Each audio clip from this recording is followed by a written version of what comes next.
I've been mucking out the duck coop all the live long day. Your turn. I've been mucking out the duck coop just to keep the stink away. Whoo! Can't you Yeah. see the composting? Turning into really good soil. I don't know. Can't you see the composting? It's And our garden, it will not foil. Okay. there you go. Yeah.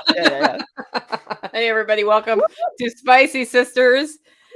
Uh, We are the spicy singing sisters we this are the month, I spicy. guess. So I Yeah. realized that Amy Yeah. also makes up songs on the homestead All when the she's out time. and about. Yeah. All the time. Yeah. Do your animals have theme songs? I I have a dog who um I don't much care for. She's kind of a pain in the ass, and I have songs that I sing just specifically to her, and I sing them in a very nice voice, but she knows that I am not happy with her. And so when I start singing her song, which is full of profanity, so I won't sing it here, but oh my word, she's like, "Oh, mom's really mad." So she's the only one that has a theme song, but yes, the rest of them get sung to, but she definitely has a theme song. My former dog Sage had a song that I Aw. sang to her when I was training her because she was so scared of us when she moved in. Oh, yeah. And so I sang her song over and over and over, Yeah. and it's a stupid so it's like, "Sage is a dog, she's not a cat." Like, it's like words like that. Yeah. And it was actually Aw. super handy because it if I would sing that to her when she was scared, she'd calm down Oh, sure. later in life. And when her Aw. final day came, I was singing her song and yeah. So Cece's song is Cece is a good dog. And that's because she was not being a good dog when she moved in. And Oh, I was see? trying to change her Mhm. mind about not being a good dog when she moved after she moved in, but she's a good dog now. Well, see, the song helped. Music helps, see? It does. It does. Yes. And if you can't burst into song when facing weird stuff that happens on the homestead, like what are you gonna do? Right. Yeah. That's how we handle life. That is how It's we handle life. turn it all into a musical and everything is great. So I have a bone to pick with you, Amy. Uh-oh. What How did I much do? is your newsletter a year? How much is my newsletter a year? For US friends, it is $40, and for outside of the US friends, $50. How dare you charge $40 for a newsletter that you mail out 12 times I a know. year? How dare you do that? How dare I do that, right? Let's talk It's about that. it's like there's costs involved, and you wanna make a little bit for your time, because it does take time to do that. It's funny to me how it almost feels like the internet, um, and just having all these platforms where we can put stuff out there, it's almost made it so we're not supposed to charge anything for everything that we're doing. And I Yeah, I I think it's funny because when I was so if we just take writing, for instance, when I was doing that 20 years ago, I was getting paid for every single thing I was doing. Every right. single piece of writing that I was doing, I was getting paid for it. And then blogs became a thing and social media became a thing and everybody started being able to put their words everywhere. And now suddenly it became harder to get paid for all the words that you were writing. So it's been an interesting flip flop. It's awesome to have all the platforms, and that's great because then people can get their work out there. But man, does it make it tricky to ask for money for the things you're doing? Have you seen the same thing? Oh, yeah. Jen wants Oh, to know yeah. if she can get it mailed via carrier pigeon for an extra fee, I assume. That would be so cool. If I could set that up, man, yes, yes. Yeah, I get so, in particular, event tickets, I get Yeah, nailed on those all the time. Like, the yeah, people who come to the events are usually fine. mhm, It's the people who are probably never gonna buy a ticket. They'll like, my yeah, spring workshop's in 2 weeks, and I had one person cancel. So I have a ticket that I could transfer, like, it's yeah, $500 for the whole event. You've been to the event. You yep, you know what goes into that. yep. It's a great event. It's worth $500. It's an awesome event. It's probably worth $1,000 what we do here, but I charge $500. And when people see that, I get the how dare you charge all that money for the knowledge that you're teaching and we're trying, like you should Right, just give it away. It should be free. I right, can go to any other, I can go to random and they'll like they'll mention some homesteading trade show that where the tickets are $25 to get in. The Yeah. reason they're $25 to get in is usually because they either have a lot of sponsors or it's a trade show. So it's a whole bunch of people selling stuff. So once you Right. get in, you buy everything. Right. Right. That It's is true. not completely different than what I'm doing here. Absolutely. And the food alone, my gosh, the food that you have, it's just Yeah. everything you served was so amazing. It's such a cool experience. And yeah, I don't know. Yeah. Well, I mean, we feed people mostly what we've grown here or we can Yeah. source locally. I'm actually sitting down with Chef today, I believe, after this to go over the menu because Yeah. I set up a menu, but I was like, well, Chef's available. He might have some interesting twists on it. For sure. So he's Yeah. going to come out and do some stuff. But Mhm. he figured out a really cool recipe for Salisbury steak and Yeah. the gravy for because a lot of our people are keto, it's thickened with Mhm. mushroom powder. Mm. And it's delicious. It sounds horrible. It's so good. And I've got all this like locally sourced beef that we will turn into those. Yeah, that's going to be one of the things for sure. Yeah. Yeah. That sounds amazing. Yeah. So I used to get kind of upset by the people who have to snark on price. Yeah. And then I was kind of talking to John Willis and he's like, Nicole, those people were never going to come anyway. They were never going to make it happen. They're just using it as an excuse for themselves to not do the thing. Yeah. And in doing so, they don't go anywhere. And how sad is that? That's probably true for most of the people, I would say, because some people just need something to crab about, and that's an easy thing to crab about. I also think there's something to it when there's now there's so many things that you can go to, and so you can't always go to Living Free in Tennessee. You can't always go, because you need to spread that awesome around. But yeah, it's a tricky thing.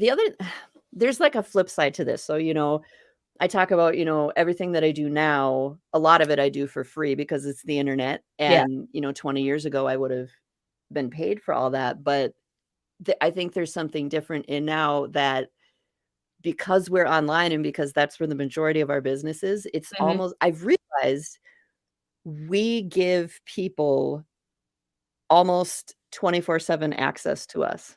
Yeah. And that's something that was not a thing before. No. You didn't have access to your favorite author. You didn't have access to your favorite, that was not a thing. And so I almost think that plays into it too, sometimes where I can get all this information online for free, or I can find it elsewhere because everybody has given 24/7 access to everything they're doing. So I think that also plays into why it can be a little trickier to say, yeah, I'm going to charge for this. Yeah. Yeah. I think we have to start charging for things though. Oh yeah. And that's where, like my podcast is going to be free. It's a free thing that I do. Yeah. And that is what it is. But I am in the process of changing what the membership looks like at Living Free in Tennessee. And that's already paid. But there's going to be more stuff behind the paywall. Yeah. And that's for a subset of listeners who enjoy what we're doing here and want to support the show, want to get involved in that part of the community. And I think I bring a lot of value in the shows I do every week for free. For sure. And people can just listen to those for the rest of their lives and get like all sorts of information. So yeah, I don't know. It's kind of weird, but it is an interesting thing. What besides your newsletter, what have people harped on you about dairy to get paid for? Anything? Geez, that should be an obvious answer, but I'm so stuck on the newsletter right now, I think, because that's, what I spend a lot of time doing. Yeah. But you even hear it like my kids, as musicians trying to make money. It's, well, we can pay you in experience. We can pay you in, we'll make a Facebook post about what you're doing. And they're like, that doesn't pay rent. That doesn't pay bills. It's that there's almost this disconnect of if it's something I can find on the internet, that it should just be there because so many other people have just put their stuff there. Yeah. And I think it would be interesting if everybody started charging for their stuff, like, if that was the norm that, Yeah. we charge for that, because I think Aaron in here somewhere said if you're not active, then people get mad. I saw that. And I don't know if that's, if you're not putting stuff out there all the time, people are Yeah. like, "Where's the stuff? Where's the stuff?" Like, come on, now you're only doing, because I went down to one podcast a week and I had people that were like, "Come on, you were doing 2 and 3 and 4 podcasts a week for a while there." And I'm like, "Well, I can't do that right now." But then they get mad, Well, it takes time. Hello. Like, and it's free. Like, you're not paying for it. So it's Yeah. just so odd, the whole culture around that. It's really interesting if you it's frustrating if you think about it too much, but, Yeah, I don't and know. and that is weird too, like, people think some people, I would say most of my listeners don't do this to me at all, actually. But some people feel like they deserve to know every little thing Oh, sure. that's happening, and I should, like, somehow be live streaming that, and I'm like, Right. "Eh." This is actually my life. You don't get to know everything. You don't Right, get to I know have some boundaries, so everything. let's talk about Boundaries. boundaries. There you go. Let's talk about that. I just, like, segued straight. I was like, it was on my list of things I should bring up, but That was yeah. the best segue. Perfect. Yeah. So, So, boundaries. are you having issues with boundaries? Yes. Are you? Yeah, are Tell you? me about that. Tell me about that. I think you hit the nail on the head. Um, it's that whole thing about I wanna know, and it's cool that people wanna know about your life, that, they're Yeah. engaged with you and all that, but there's that weird thing where you're like, "Okay, this is my life that I'm talking about. This isn't a show that I'm making that's something I'm making up, like, this legit is my life," and there has to be a part there where it's Yeah. like, "Okay, nope, you don't get to know this," and that should be okay. It's yeah. Most of my boundary issues revolve around people wanting my help with their things Mm, or wanting me to come speak at their thing mhm. for free. Mhm. And I'm trying to think. So I had somebody at SRF ask me to help them figure out their Trezor wallet and offered to pay me. I don't think that is a boundary issue. Mm. Um, they emailed me after SRF. I didn't answer it for a week because I basically didn't look for an You were email like, at my "No." email for a week after that. Right. And they had sent a second email saying, "Oh my goodness, I listened to your podcast and heard all of the things that you do, and I can't believe you didn't punch me in the nose for asking for your help with this Trezor thing." And I was like, well, the way that person asked me was very kind. "Hey, Mhm. I hear you know how to do this. Would you be willing to help me? I'll pay you." And I'm like, "I probably don't need you to pay me because it will probably take us 5 minutes." Right. Oh, and they're willing to come to me. They're not asking me to travel to Montana or something Right. to do this thing. And it's not really in my wheelhouse, but I also want to empower people who have cryptocurrency to learn how to properly secure it. And so I usually will send people to like John Bush's. He has some cryptocurrency like how-to Mhm. classes at Live Free Academy. But in this case, I was like, it's not going to take that long, whatever. And I wrote her back. I was like, "Oh no, you were fine. I just didn't look at email for a week because I had to not look at email for a week. I was in I'm still recovery. I'm still catching up on post Self-Reliance Festival Oh, emails sure. because then now they're lost in my inbox. So I'm just doing what I do. It's like I'll do 2 hours of email and another month of email is handled and then I stop. And that's a boundary for me. And that means I'm slow to answer email sometimes. And so the most pushback I get is I do tell people email is the best way to reach me. I do tell them I'm going to be slow to answer email, very likely. And then I have people get really mad about that. And I'm like, listen, I have a limited number of hours in the day and I'm Right. trying my best. I did have a personal assistant for a while. I don't have that. I don't have a team. I don't have a marketing team. I don't have a sales team. I don't have a Right. tech support team, like any of those things. So that's been where I get the biggest push. And then the speaking thing, that's the second biggest one where, I actually had another great conversation today. "Hey, Nicole, could you speak at this thing?" And I said, "Well, I've already accepted a deposit for a different event that weekend. So maybe in the future." And they said, "Great." And I said, "Also, if you reach me via email, I'm more fast," because it was on one of the social networks. "I'm more fast to answer. So maybe use my email for that." And Yeah. it's just scheduling in advance. I have had that, and then I have other ones where it's like, will you come to, I'm going to make up a location, Stuttgart, Germany, Yeah. on your dime, Mhm. speak to a group of 15 people to Yep. 50 people, Yep. and we're not going to pay you or reimburse any expenses or help with lodging or anything. Right. And what I'm like, well, I mean, I understand needing to keep the budget of the event. Like a lot of our speakers at SRF, in fact, do not charge us money because they're getting value a different way. But at the same time, if it's like, what's the value proposition here for me? And Right. that's really far from here. Right. And so, like, how many of those can anybody do in a Yeah. month? And then when people get mad at me about that, I'm like, well, like, I actually do want to be home on my homestead sometimes too. Right. But how dare you ask them to pay you for that? Yeah. How dare Yeah. you? These conversations go so well together, right? The Yeah. money and the boundaries. It's like, Yeah, yeah. it's Yeah. interesting. Yeah. And, as I said, I do a few speaking engagements a year that are unpaid. And it is with the intention of helping communities who are doing that, but I have a limited number of those. Right. Right. And I like those are booked very well far in advance too. Mhm. So anyway, and I appreciate that I'm being completely hypocritical based on the number of speakers who come to Self-Reliance Festival and don't charge me anything, or to my spring workshop, So I appreciate that too. So maybe I'm complaining about the wrong thing. I don't even know, but I'm trying to figure out that culture a little Right. better. Right.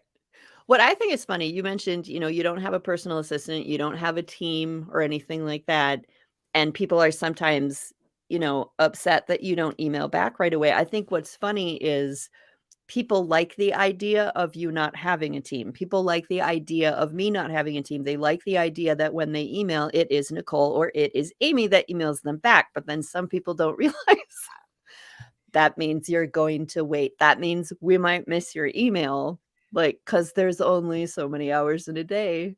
And there's so much. Oh, it's so amazing. You're doing all this stuff. Now email me back. Yeah. I don't know. And the emails that they're most likely to be slow rollers it's a hard question for me to answer. Yeah. So if it's like, do you like red or blue? And I'm like, red. Right. That gets just as like answered. And it's, if it's like, what is your process for keeping squash vine borers from taking over your squash through the use of nematodes, and where do you source those? Those questions I try to answer as best I can, but they're not a fast answer. Those are the ones most likely to get lost. And then the other thing, I actually appreciate it when people do this. Hey, I emailed you 3 weeks ago. Yes. I haven't heard back, just checking in. Yes. That is not a boundary problem. No. That is awesome. I'm like, oh yeah, sorry. Right. Because it was probably a question I had to think about, and it got lost between the 47 other emails that just came in. And so, yes, email and say, hey, just checking. Yeah, exactly. Yeah. Yep. So anyway, I don't know. It's an interesting balancing act, I think. It is. And that's where I don't know what to say. It's because other people are like, we want to see this part of your life or that part of your life, or I don't know, you need to do this or you need to do that. Erin's actually saying it's other content creators making it seem like I'm not doing it all. I'm like, yeah. I have been pretty crappy on TikTok. It goes in phases. I get really excited about TikTok and all that, and I do it a lot for a couple weeks, and then I'm like, no, for a couple weeks. Yeah. I haven't been TikToking for months now. Wow. There's like the occasional talk. Yeah. Happens. And all I'm hearing from other content creators is how much traction they're getting on TikTok and how much I need to, and I'm like, yeah. I go to bed really tired every day. And I know uploading that video is only like, I don't know, 30 seconds to 5 minutes, depending on my internet. Yeah. But at the time, I'm like, I don't have one more 5 minutes is in me. Yeah. Like, how do you manage that? How do I manage that? Yeah, like, how do you choose what you're gonna put your time in on? Because it's like TikTok, Instagram, Facebook, MeWe, Telegram, Nostr now, All of the things. I think for me, it's what I've had to try and figure out is the ones that I actually like. Yeah. And that's where I go. Like, there are people who love Instagram. I don't like Instagram. It's not I don't like Instagram, and I don't get a lot of traction from Instagram, so I think when you get to a certain point, you have to be like, "All right, I have enough time to do how many things? These are the ones that I'm gonna focus on." And maybe you focus on them for a while and see how it goes, and then, Yeah. 2 months later, you pick 4 other things you're gonna focus on, but, yeah, I think different things like that work for different people, and I don't know. I know people that are like, "Oh, you have to do more Instagram. You have to do Instagram Reels," and I'm telling you what, it just don't work for me. So, I did Facebook yeah. Reels, and Yeah, Sula Priest reached out to me and helped me kind of build it, yeah, and it was going in a good direction. And I was like, I hate doing Reels. I yeah, 100% hate doing Reels. And I was like, okay, I guess I'm not going to do Reels. And that's short form video, right? So yep, TikTok, you asked me if I like it. yeah, Sometimes I actually like watching other people on yeah, TikTok more than creating content for TikTok. yeah. Like the shows I like, so the TikToks I like the most are people who are either narrating while they watch somebody cook some bullshit. Yeah. But he's so creative. That lady, I don't even know if you've seen her. Like the one I saw this morning, I actually watched it. The person took a steak and took butter, a whole stick of butter, and squished it on the steak, like spread it like frosting, Yeah. turned it Oh over, my gosh. did it again with their fingers, and they're all like, fists of Yeah, butter, and they yeah. put it in a frying pan. And of course, the butter melted. Yes. And then they flipped the Yes. steak and took another stick of butter and squished it on the steak. She's like, Wow. she said, the lady narrating behind that going down, she's like, you can't get your extra butter from Aunt Esther because that stuff's expensive. You got to go to your single aunt. Like she was like, it was just cracking me up. So Yeah, stuff like that on TikTok cracks me up. And, yeah, and so sometimes I'll watch some of that, but I find if I get into TikTok, I will waste way too much time watching short yeah, videos. yeah. So That yeah. is a hazard. I was doing okay with TikTok because I had a whole bunch of stuff in, like, the draft folder, so then I just push it out and push it out and push it out. So Yeah. I, basically batch record different stuff. Yeah. And then TikTok had this problem where I try to, like, put that video out and it would lose it. Or I'm like, "Oh, come on now, I just did a," and then I get frustrated and then I'm like, "No." For 2 weeks, I'm like, "TikTok, you suck." Yeah. Because I'm like, "I just did all this work and then no, it's gone." And I get mad. Yeah. Have you used repurpose.io? I have not. Hold on. I just tried to type it and then my keyboard pulled a fast one. .oats.io. Okay. So repurpose.io will scan your YouTube, Yeah. and then you can make shorts and push them out on TikTok, Instagram, Facebook. You can link all your accounts. There is a Yeah. fee for that Yep. service, but I think they have a free level as well. And I have one that I use like that. It's a different place, but yeah. okay, yeah, I really liked that one. But what it does for TikTok is puts it in your draft folder because you have to Oh, actually really? go in and publish Okay. physically on TikTok. Okay. Yeah. Like there's no scheduling on TikTok, Right. Yeah. which I think is they want that. They want you Yes. there. Yeah. Yeah. And there are a lot of people who use, I mean, it used to be a way bigger thing, I think, or maybe it was for me, Yeah. people would schedule everything to all the platforms. And then, but if you got really used to using a scheduler, it was almost like the platforms knew you were using a scheduler and they'd almost, you make those posts not go as far because they want you on the platform, so Yeah. it's hard to play that game of trying to make your stuff go somewhere, but then being like, I can't spend all my time on, On whatever. on whatever. Yeah. Yeah. Because there's chickens to feed and gardens to plant and all the things. Apparently I have eggs to incubate Do because you? my ducks hatched 2 ducklings. Yeah. And the problem is I have khaki Campbells and Muscovies, and Muscovy Uh-huh. eggs, I believe, take longer to Oh, hatch. yeah. Yep. So they had 2 perfectly fine ducklings, and I just sort of let it happen. Figured they'd eventually take them out and feed them and water them, and ducklings died. And I think they died because Oh. moms didn't take them out and water them because they were still setting on the Oh. rest of the eggs. Oh my gosh. So we have reset that situation, and now I'm collecting eggs for incubating. But Nice. like the whole thing is we want those Muscovies raising the ducklings. So Yeah. I don't know. Yeah. It was, It's but there was definitely 2 Khaki Campbell babies that we had. okay. Yeah. And we had the ducks last year, and they're supposed to, well, I say Muscovies, but they're supposed to be such great moms and such hatch out, all these great babies. And that was not our experience last year. Yeah. So this year we're going to attempt to incubate the eggs and hopefully give them back to, Like trick them. trick them maybe. Cause I love those ducks. I mean, they're like Yeah. little dogs. They have such great personalities and so much meat, but I don't know. As of yet, we haven't had super huge success with them, but Yeah, they we'll see. hatched out Muscovy ducks for us last year, and the rats Okay. got the ducks. So that's my Okay. other Yeah. issue is there's Yeah. like little animals like that Right. get predatorated. Yes. Yes. Yeah, Autumn says I always keep water and feed close to the mamas. I should have brought water in when the ducklings were what the thing is, Muscovies are kind of badass assholes when they're Yeah. broody, right? Oh yeah. So I saw a TikTok, I think, of you. yeah, I was like, Was it- "Hey, you're not gonna mess with that." So, but I would like it's like you want to take the little ducklings and be like, Yes. "This is where you get water," and then you can go Go back under eat. mom. Yeah. Yeah, Right. yeah. So Yeah. if they set another clutch of eggs, then I think we may. I had talked to Tactical and I said, "Do we want to just wall them in and give them food and water Sure. and keep it all separate?" And he didn't think that would be possible, Mm. and I didn't have time to mess with it. Yeah. So yeah, Yeah. That happens. yeah, That is life on the homestead. yeah. Yes. We just hatched out little baby chicks from our incubator.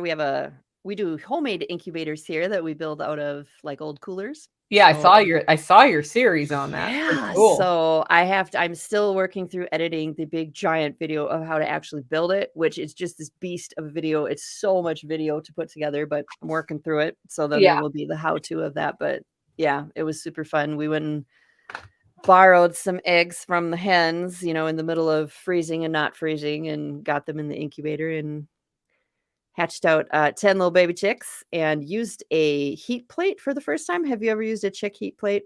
No. Yeah. So we always use heat lamps, Yeah. but this year, because we knew that when they hatched, we were going to have them in my office for like 3 days because we had an issue in our barn.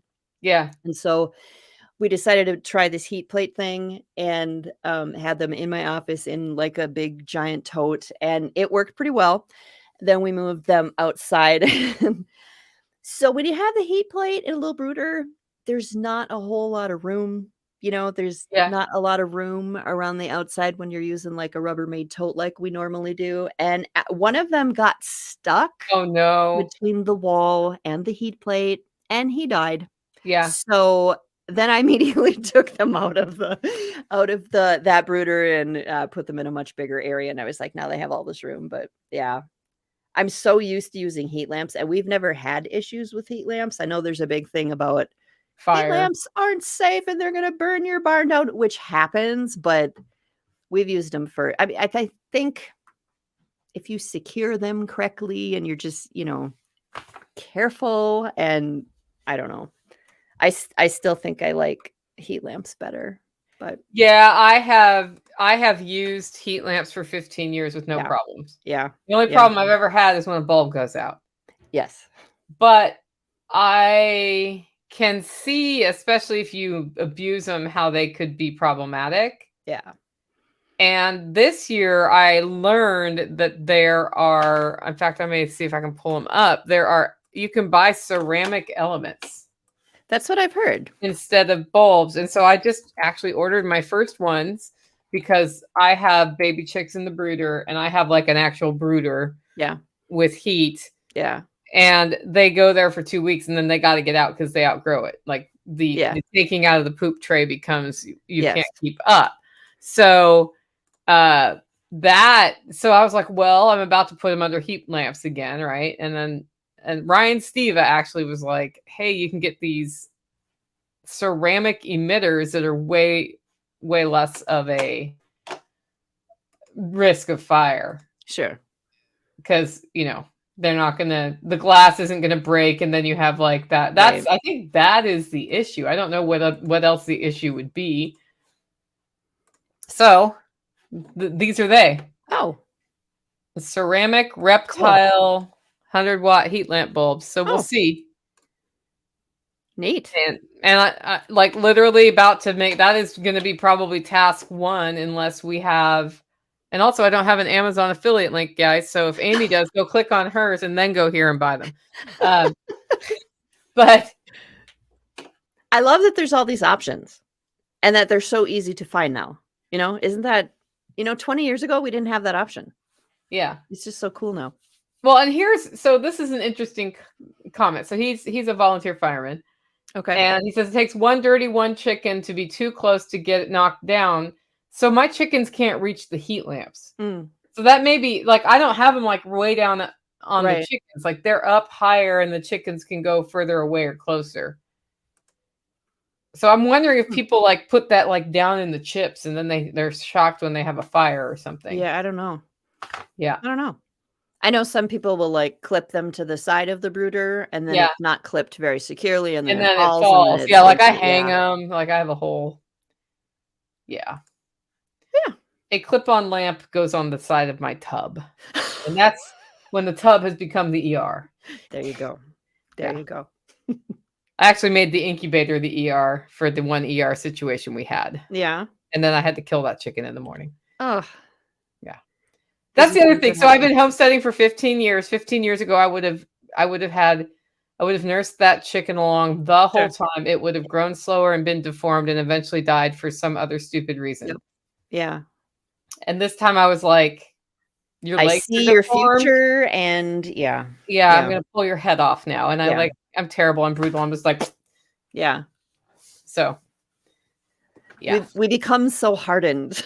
Yeah, I was sad about it because I had just spent all night hoping this chick would live. But I was like, yeah, he is going to live. And then he's going to die anyway because there's a reason that this deformity has led to the situation we are in now. Right. But it took me like when it happened, I was tired. And I'm like, we'll just throw the chicken there and bring another chicken so he has a friend because they don't like to be alone.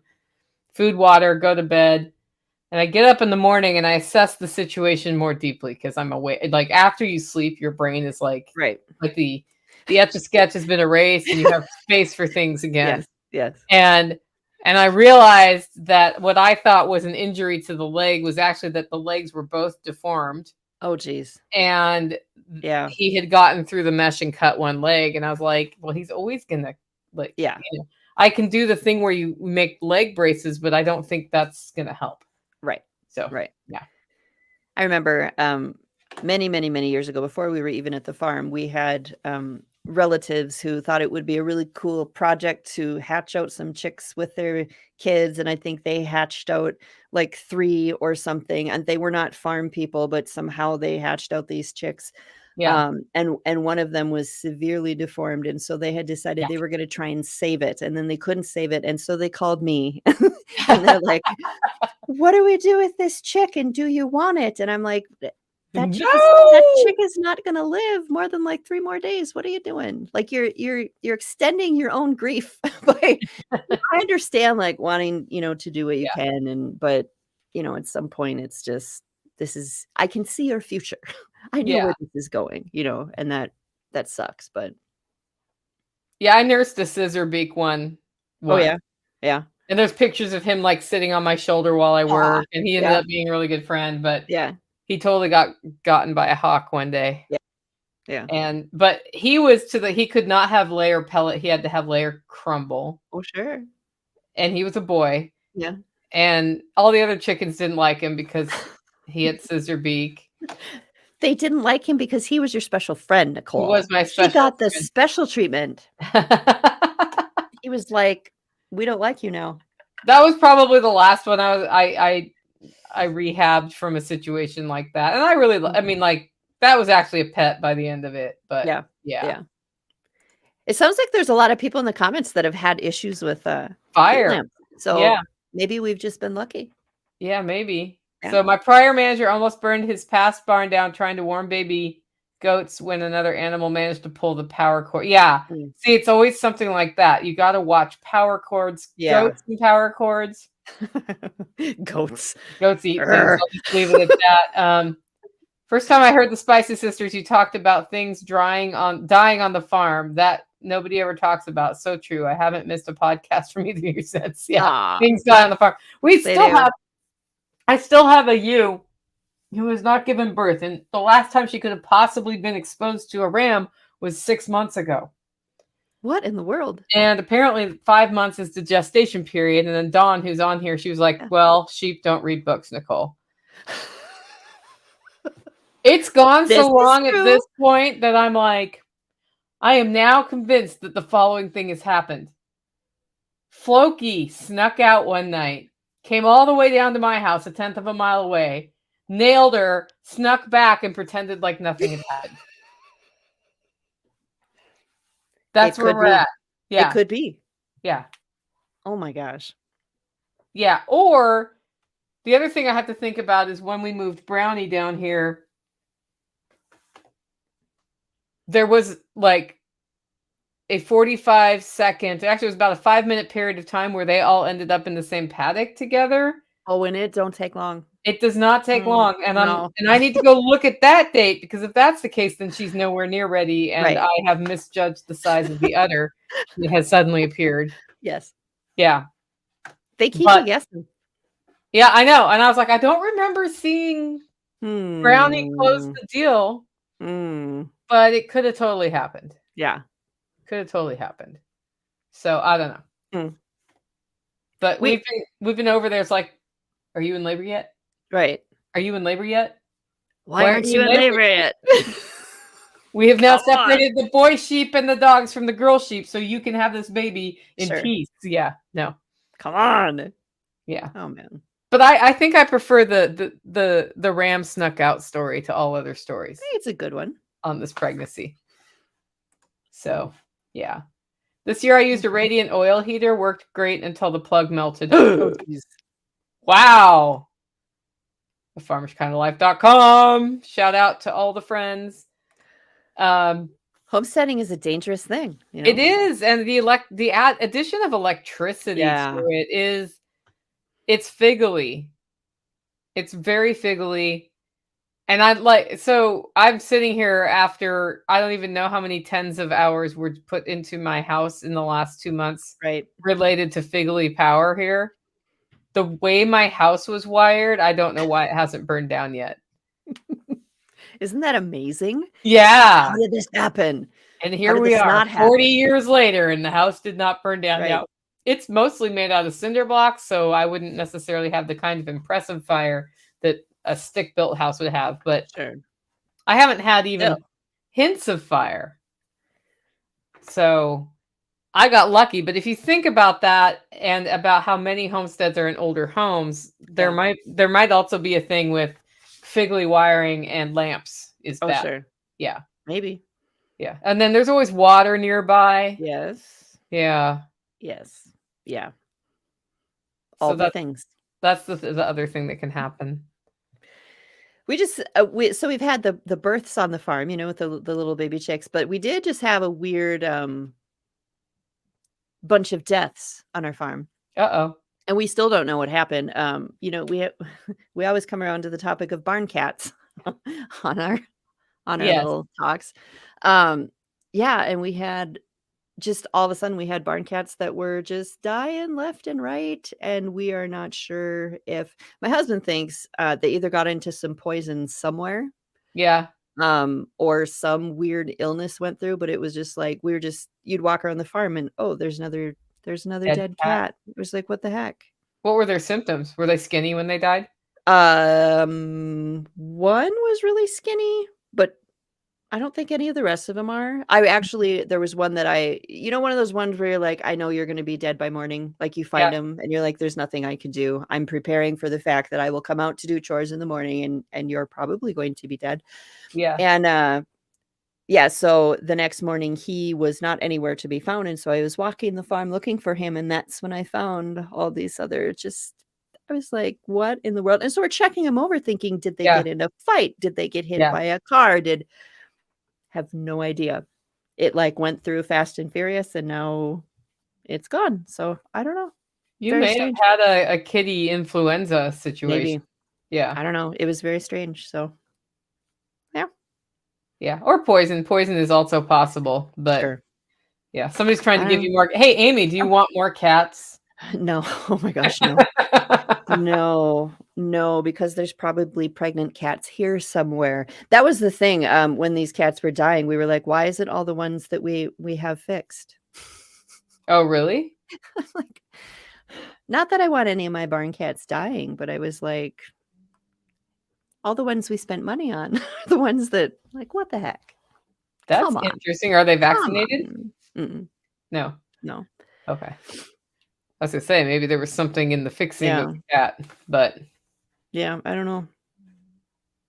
do your fixed cats hang out with each other more than They all hang out together. But okay, I so mean, these were cats that had been fixed, like, 2 years ago, probably, mhm, not mhm. so I don't Weird. know. It is weird. But I'm sure there will be more. I'm sure I will wake up in the morning someday and someone will drop a beautiful present in my driveway of Yeah, baby kitties and then get mad that I don't get them fixed. yeah. You need that organization that fixes cats for free. Yeah. Yeah. Yeah. So Tracy says that happened. This cat's here about 15 Mm, years ago. Turned out a neighbor was poisoning rats. mhm. See, now I've heard that rat poison like, cats would have to eat so much rat poison, like, it wouldn't be possible for them to eat enough for it to kill them. Yeah. So, I don't know. Yeah, I don't know. I don't know. We're pretty careful with rat poison here, Yeah. although we do use it. Um, but yeah, some people intentionally try to poison cats too, which is Mm, horrifying. it is. What the heck? Yeah. Ah. But all my cats have turned in they're not barn cats anymore. Yeah. They're 100% house cats now. Yeah. Like I'm hearing one snore. He's 15 years old. Aw. He's gonna be sick. Actually, he just turned 16 this month. So yeah. They worked their way in. Yeah, well, he's the mouser that was the best mouser apparently, and I only know that because he's 16 now and he's stopped mousing so much. Oh. And now we have a rodent And now you're problem. like, And I "What was the like, heck?" I'm pretty sure that cat was single-handedly keeping rodents at bay. He's supposed to train the younger ones to take over. No, no, no, no. They're like, we were lost in the woods and then we found your house and now we will sleep in your house. Yes. We'll eat in your house. Ugh. Yeah. Yeah, Jenny said that's why they changed the way antifreeze is made. Mm, People poisoning animals with it. Yep. that makes sense. I came across more than one cat growing up that had gotten into Mm, antifreeze, and that's horrific how they yeah. die when that Yeah. happens. So Yeah. that's a happy topic today. So weird deaths on the homestead. We just talk about it all, you know? Yeah. Money, boundaries, and death. Money boundaries. I didn't do very well with boundaries because now nobody's ever going to ask me to speak again. But Oh, they will. They will. I'm sure. Hopefully, they understood that little section, you know, where it Yeah. comes from and It's funny. Anybody who's asked me to speak in the last 6 months is now like, was that me? Nicole was talking about me on the And the podcast. answer is probably wasn't you. Probably not. Probably not. Oh, There's jeez. some other things that have happened. Yeah, Mhm. I don't Mhm. know. It seems like a resurgence in the last 2 weeks or 3 weeks of I want to start a homestead. How do I get started? Emails. Have you had those like tick up? I have not. Interesting. I don't know why it started happening. If it's because Self-Reliance Festival just has been Maybe. like sort of that bump or what's going on, but I'm Yeah. having a lot of Mm, a lot more I'm ready to leave the city. What do I do mm, next? Questions lately. mhm. So, So what do you tell people when they say that? Do you have some uh, place you direct them? Do you have a podcast? Listen to this podcast so listen episode to or my do you podcast, obviously. No. I I don't have a single answer. It kind of depends on the situation. Yeah. And I try to link them into a network of people near them that are Mhm, doing those sorts of things, whether it's a mhm. Freedom Cell, an LFTN group, a TSP group, like an event like Exit and Build Land Summits in Texas in 4 weeks. Their entire focus is how do you exit the cities and build Oh, your wow. life on a homestead. Yeah. Oh, cool. And that's if I can, if they're in Texas, I'll be like, hey, there's this event in Texas you could go to. You'll probably meet some people because I think once you start getting out and meeting people, like take that chicken processing class, take a Yeah. seed. A friend of mine did a how to start seeds for your garden class in Camden, Tennessee. Wow. She sold out. Really? Yeah, at like, I don't know, 65, 85, 95 bucks a head. And you go home with like your kit of seeds and like you do it together. Gosh. And I'm like, go take that class, even if Yeah. you think you probably could figure it out all by yourself, because Yeah. you'll meet people there. Oh, for sure. For sure. Yeah. And you know, they may not be your lifelong friends, but you might find the one person that helps you sort of get started in the lifestyle. And then Right. I think the other thing I usually tell people is you may want to run a homestead or you may want to have a homestead, but you may not. And until you start doing some of these things, you Yeah. don't really know. Yeah. So, no, That Jen is so says, tell true. them to come to work. I do have the one ticket. Come to a workshop. That is so interesting because, like, even Erin was just saying that those sell out where she is. It's my downfall, like, my main downfall, I think, with this whole thing is I think everybody knows how to do what I do, and Yeah. so it does not Nope. occur to me, teach people how to start seeds, teach people how to my husband will always be like, "The stuff that they put on YouTube that explain how to do this," and I'm like, "What? Don't be" that so that's my downfall. I need to, like if I could go back to the very basics of all the stuff I didn't know when I moved here or all the stuff I researched before I moved here, and man, it's just crazy how you get into that 'cause there's everybody has stuff they don't know. Like, I have stuff I'm researching now to learn how to do, and the people that are teaching that are probably like, "How do you not know how to do this?" You know? Like or, like, that's in the back of their head because they know how to do it. We don't realize how much other people don't know how to do that we could teach them, so that's something I really need to get my head around. Yeah. So Aaron says, who am I to teach something when I still ask a million That questions? too, that She's too. also, but why not? If you know, Right, like, if you know one iota more than other people, you can help other people. right. I can start seeds, but they fall over. So that to me is light, Yeah. Dawn. You need light closer down on them, which on an off-grid homestead may not be as easy. I just use electric lights for that. Yeah, so Erin Mhm. did a chicken processing Yep. workshop. It was easy. It was awesome, Yeah, which yeah. is good. Jen's doing it in That's June in awesome. Oklahoma. All right. You need some guides, Jen? I have some. I sell 10 packs now for people who do classes because it's like That's you can do the awesome. class, send them home with a nice Yeah, booklet, yeah. and I think it works great. Yeah, we're doing our annual chicken class in June as well. You just need to be one page ahead of the students. Oh, y'all, you're just inspiring me to just do all the things. Amy's gonna go do she's gonna go do a seed class now because they can still start seeds there. We can. It is seed starting time. I just started my seeds yesterday, so It's confession time, isn't it? is it? Yeah. Okay. I told you this offline, but now I'll tell you this online. I'm supposed to be this person who has it together, and I teach people through the My Three Things method how to manage their shit. Yep. And I still haven't started my tomatoes, guys. I still What? haven't started my tomatoes. Oh my gosh, Nicole Sauce. I've had the packet of seeds that Erin sent me out 3 times. I even sent her a picture of like, thanks for sending these to me. Those seeds are still in the packet on my counter. So now everybody is saying that Nicole is an imposter because I'm she an talks about imposter. all this stuff and she didn't even do it herself. But you know what this says to me, Nicole? It What? says you're real. That's what it tells me. Nicole I've Sauce is real. I've reached out to friends and said, "So did you start tomatoes this year?" My other plants are started, but my most important plant, the tomato, Right. my favorite thing to grow, Yeah. not started. Not started. Yeah, Janet's like, I just had to replant. See, I need Janet to send me There tomatoes. you go. You know what? I was gonna say I've heard a lot of people have had to restart this year, so you The might not be that shame. behind. Shame. Yeah. There are a couple varieties I've grown for years. One is I call it Siegler striped, and it was going to be its 6th season this year, and it's probably still going to be. And the other one is I call it the 140-year Timmy because I got it from a farmer named Timmy, and he got it from somebody who'd been saving it for 100 years, and he'd had it for about 40 years. He's dead Oh now. my I have gosh. these seeds. And Yeah. so my other friend in the county who does gardening things, right, is She also does that one. And last year she didn't start her Timmy's and I gave her Timmy plants. And this year I'm like, that's who I was like, so do you have extra tomatoes? I'm particularly interested in 2 Timmys. And she's like, I didn't start a bunch extra like I always do, Nicole, but I think I can do the 2 Timmys. And I was like, I need the 2 Timmys. I need the 2 Timmys. Oh Yeah. my gosh. Yeah. So there may be an email going out to people coming to my workshop about tomato plants, Yeah. depending on how many. But I'm going to start. So here's my solution, guys. I should have started my tomato plants 4 weeks ago. 2 weeks ago would have been okay. 4 weeks ago would have been better.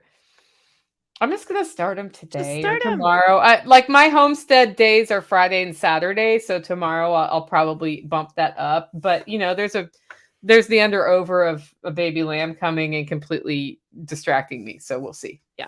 Plus we got to move the chickens. But I But mean, the packets are literally sitting on my counter and all I have to do is take all I have to do. grow plugs and put them in the little 6-packs because I'm not even needing to do soil for these because I'm going to grow them in the water systems I have. Mm-hmm. So it's like literally it's going to take me 10 minutes, Amy. 10 minutes. But you know what? Then you can do a podcast episode about this experience. And so when people are freaking out that they didn't get their stuff started on time, you can say, hey, there was that one year that I didn't start tomatoes until Amy started tomatoes. But I don't know. Amy might be in a different zone than I am. A little bit different. A little bit different. Yeah. Yeah. So that's my confession. It turns out when you rip your whole house apart and redo all the structural stuff, it's really hard to prioritize the space. It's both really hard mentally, to do emotionally, and the physical space to do things you always do on a schedule every year, like grow tomatoes. And the fact that I got my other seedlings started is a minor miracle. In fact, in the nasturtium, this is the other thing I haven't done, Amy. What is that? They're ready to transplant. You know what you do before you just throw those puppies outside? What? Harden them off. This is true. A week ago, I should have been putting those puppies out in the sun. Right. No. You could be like me the first year that I started seeds and I didn't know you were supposed to Oh, no, I've done that. I knew you were supposed to hard them off, but I was like, screw it. And then I found out you kind of have to because otherwise you put them in the ground and then they're like, and they all die. And you're like, what happened? I don't know what happened. I have not hardened off tomatoes and put them out and they did not die. They just got sunburned and looked really sad for about 2 weeks and then they were fine. See, that wouldn't be the thing here. They wouldn't get sunburned. It'd be like, it's too early. You shouldn't have put me out yet. Yeah. Minnesota. Yeah, it's so today I'm committed somehow at 4 p.m. Here's what's been getting in my way. At 4 p.m. I want to put them out and then it'll get dark and I'll take them in. And then I'm like, I get busy and then it's 6. And I'm like, I forgot again. So if anybody knows me and just wants to send me a text message at about 4 Central today and remind me to put the stupid trays outside, that'd be great. Perfect. Yeah. And so I think by a week from now, I'll have the nasturtium out and all like the dill is up this high. I've got, so in the chaos of the building, I have the shelf I grow on and I moved it and there were seeds that were waiting to be planted outside on the shelf above. Yeah. And there were squash seeds of an unknown variety in a little ramekin up there and it fell over and I thought I got all the squash seeds. And I found out today when I looked at my seedlings, several of them had fallen where I couldn't see them and now they're this tall. Oh, perfect. But it's like, dill and a squash. It's a new variety. It's companion planting. I am right on the border of 4A and 3B. Wow. That's so very different. I'm 6'7". It is very different. Yeah. Yes. Do you like the angelic sun that is coming in right here? Let's talk about the weather. Did we talk about this? No. Weather is the bane of every homesteader's existence all the time. So, we both love and hate the weather. Love and hate. How's your weather, Amy? Oh my God. I am sweating like a pig right now. And pigs don't sweat, obviously, but Oh my word. It is almost 80 degrees here right now in Minnesota. And last week we were having the snow and the ice and the wind and the blizzards. And there was so much freaking snow on the ground here. And now it has been 70s, almost 80 for the last 3 days. And the snow is almost completely gone. We didn't have a lot of flooding. We had some in various areas, but you guys, it's Yeah. just, yeah. Oh, Nicole's, there's dogs. There's doggos barking. I was just making sure she wasn't going after the mailman. They want to add their 2 cents about Yeah. this weather is what they want to do. Yeah. But yeah, it's to go from that to almost 80. I like, yeah. Aaron in the comments is saying it's 81 here and I'm dying. I feel you. This is hot. But the sun is streaming in and I feel kind of angelic here in this massive sunshine. It's really hard to live stream when there's sweat dripping down your face. And you know what? Nobody can actually see it on the video. But I know the feeling. I've been there because my bedroom, I cooled it with a window unit. Yeah. And before I realized that how I aim the mic makes a difference, Right. I would turn it off. Yeah. And then I would I remember when Unloose the Goose started in July of whatever year it started in July. July in Tennessee is a little hot. I just remember episode 2, it was literally bleak, bleak, bleak. And I felt like I did not feel good about myself on video. And I'm literally, it's like I'm in a sauna right now. Yeah. Yeah. That's rough. That's rough. Yeah. It's okay. So our perspective in Tennessee, Amy, is that if it freezes again, we're going to scream. See, I expect it to freeze again. I expect these temperatures to go back to, I think we're supposed to get maybe in a couple days, we're going to get down to the 40s during the day. So we'll freeze at night. But my God, right now, this is and then what's horrible about it is now that it's gotten so hot, when it gets down to 40, which would be not so horrible and not so out of the question, we're going to be like, oh, it's so cold. Because it's already been, what am I in Tennessee? When I was at your spring workshop last year, I don't remember what the temperature was, but we were like, oh, this is so beautiful. It feels like summer. Yeah. Crazy. Yeah, we've been up to 80 a couple times. We're supposed to go up to 80 this weekend, I think, again. So literally, I'm looking at the soil. I think the soil might be ready for squash seeds. Yeah. So, should we text you and remind you to plant them? No. No. Potatoes. You need to get the potatoes in. That's the other 10-minute project today. I really want to get the potatoes in before the rain comes tomorrow. The potatoes I was putting in on March 1st. Wow. But they'll grow. They'll grow fine. The only issue is if it gets too hot too fast, the potato vines go. You should just do that, what you did right now on TikTok. It'll go viral. I'm being the tomato or the potato. Yeah. We don't plant potatoes here till the end of the month, and that's early. So yeah. First week of March usually does really well with my potatoes, and then I just need enough because we don't really eat potatoes here much. Yeah. I need them for Thanksgiving dinner, for when mom visits, and a half bushel does fine for the year. Yeah. So, yeah. Yeah. Oh, that wasn't one for us. I was like, where are you located? Flipping that now. Apparently, Justin's going to take that video and put it out there. Perfect. That'll be great. Awesome. I don't know. I'm pretty good at killing plants and or torturing them. Tactical has asked me no fewer than 4 times in the last 2 days to come to this one part of my yard where my dog is buried. Mm-hmm. It's very obvious where her grave is because it's all got flower bulbs on it, in the grave. He's like, show me what I can't weed whack over here. And I'm like, well, in addition to Sage's grave, which better be freaking obvious, there's Jerusalem artichokes coming up, and there's some horseradish, and there's 2 blueberry plants, and he's like, yeah, I need you to come show me. I was like, that's why show me where they are. Yeah. Okay. Oh. And then I'm like, and I got to roast coffee because I roasted coffee this morning. So yeah. Mm-hmm. We're still ice fishing. Oh, sure. Yeah. We don't plant the main garden until the end of May or beginning of June. So it's just the potatoes and the onions that go in usually the end of April, if we can get them in the ground. And we might actually get them in the ground this year because now the snow's gone. Yeah. It'll be wild. Well, I Wow. usually have tomatoes in the system outside my window by the spring workshop. And that's not looking too good 2 weeks from now. So do you start them in dirt? No, I start them in the rapid rooter grow plugs, Okay. and then I just put them in a net cup and move them out. Okay. And the ones I'm going to put in the soil, because I'll put 1 or 2 in the soil. I just put the grow plugs in the soil and they do fine. Okay.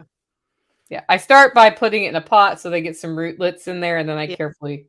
I mean, they're tomatoes. Tomatoes actually can take a fair amount of abuse on the root systems too, and still come back. And you can just bend them over, and then they root there, like they're rooting machines. Do you do cucumbers? In your I system? do. Do you have luck with that? Depends on the year. Okay. So cucumbers don't like the hot a lot here. Okay. So I need heat resistant ones, and then I do get pest pressure on those. Okay. But last year I had a great cucumber year. Okay. And so last year I had a really crappy bean year and a pretty good cucumber year and a pretty good squash year. Good squash years are unheard of around here. And then my tomatoes didn't get blight, but I used aspirin with the tomatoes. Mm-hmm. So I don't know if it was, but other farmers also had a pretty good tomato year last year. Nobody had a good bean year last year around here. So now this year I'm expecting two of those things are going to not do well and beans are going to do well. Like it's usually what happens. Yeah. So. Oh, broccoli did great last year. The brassica family did. Brassicas never do well in the spring here, and they did great. Like broccoli, cauliflower, all of it, cabbage. Isn't that interesting how every year is different? Yeah. And so when you go through your first year of homesteading, you're like, I've got it figured out. I'm really good with tomatoes. You're like, what did I do wrong? Nothing. Yeah. Nothing. Yep. Crazy wasp activity. They're not even awake here yet. So I can't answer that question. Yep. Jen's heading out. Yeah. We've had not like the bee activity hasn't ramped up yet, but I can guarantee you by the first day of my workshop, I'll be like, well, there they are. Oh, sure. But the honeybees have moved off my property. Oh. Last weekend, Ken came and got them because I'm allergic to honeybee stings. Okay. And I was like, dude, I've got boxes and frames and all this stuff. Like, get them over to your farm because I'm going to get stung again and it's going to be expensive for me. And then, like, just give me whatever honey you think they're worth over the next few years. Because my bees create a lot. And he was happy with that. So, because he's a beekeeper. He likes beekeeping. I'm like, this is the way it should be. Yeah. Yeah. Right. Yeah. Do the things you like and that you're good at and trade with the people who like to do different things. Different things. Yeah. Yeah. Yes. Cool. Well, we're coming on an hour, Amy. Maybe we should, anything else you want to discuss this week? Anything from, our audience did not ask us questions. They did not. Next time they have to come with questions. That's the rule. Next time, a whole bunch of random questions. Yep. Yeah. Absolutely. Random questions for spicy girls. Spicy questions for spicy sisters. Spicy sisters. Oh, that might get interesting. Maybe mild questions for spicy sisters. I was on there's this live stream called the Unloose the Goose After Party. Yes. With most of the West Coast people. Yeah. And I was on it last night while I was cooking dinner and it got spicy the whole time, like in that way. Oh, I'm sure. All sorts of double meanings. And I was like, whatever. Yes. Whatever. Mm-hmm. Well, guys, thanks for joining us. If you are a follower of Amy and you don't know who Nicole Sauce is, I'm Nicole Sauce from the Living Free in Tennessee podcast. That's livingfreeintennessee.com. I also roast delicious coffee to order. Delicious. I ship it to Amy. Yes. I ship it all over the country. It's all US based because shipping over the border is a real pain in the neck. And that's at hollerroast.com. Amy, tell us your stuff. I'm Amy, and you can find out all my stuff at afarmishkindoflife.com. I do a podcast. I have a website. I have a YouTube channel. I have a monthly snail mail newsletter that I send out. That is pretty fun. So you can check that out, which is $40 a month for US friends and $50 for out of country. And I'll just say Canadian because that's where all of those $40 a year, not a month.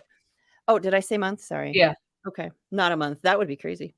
That would be pretty awesome. That would be pretty awesome, actually. And then I've written a few books. So, but you can find out all that on my website, afarmishkindoflife.com. Awesome. And she does mail me that newsletter every month. I It's do. pretty badass. It's nice to read the little letter. Anyway, you sip your hollow roast coffee and you read your newsletter. There you go.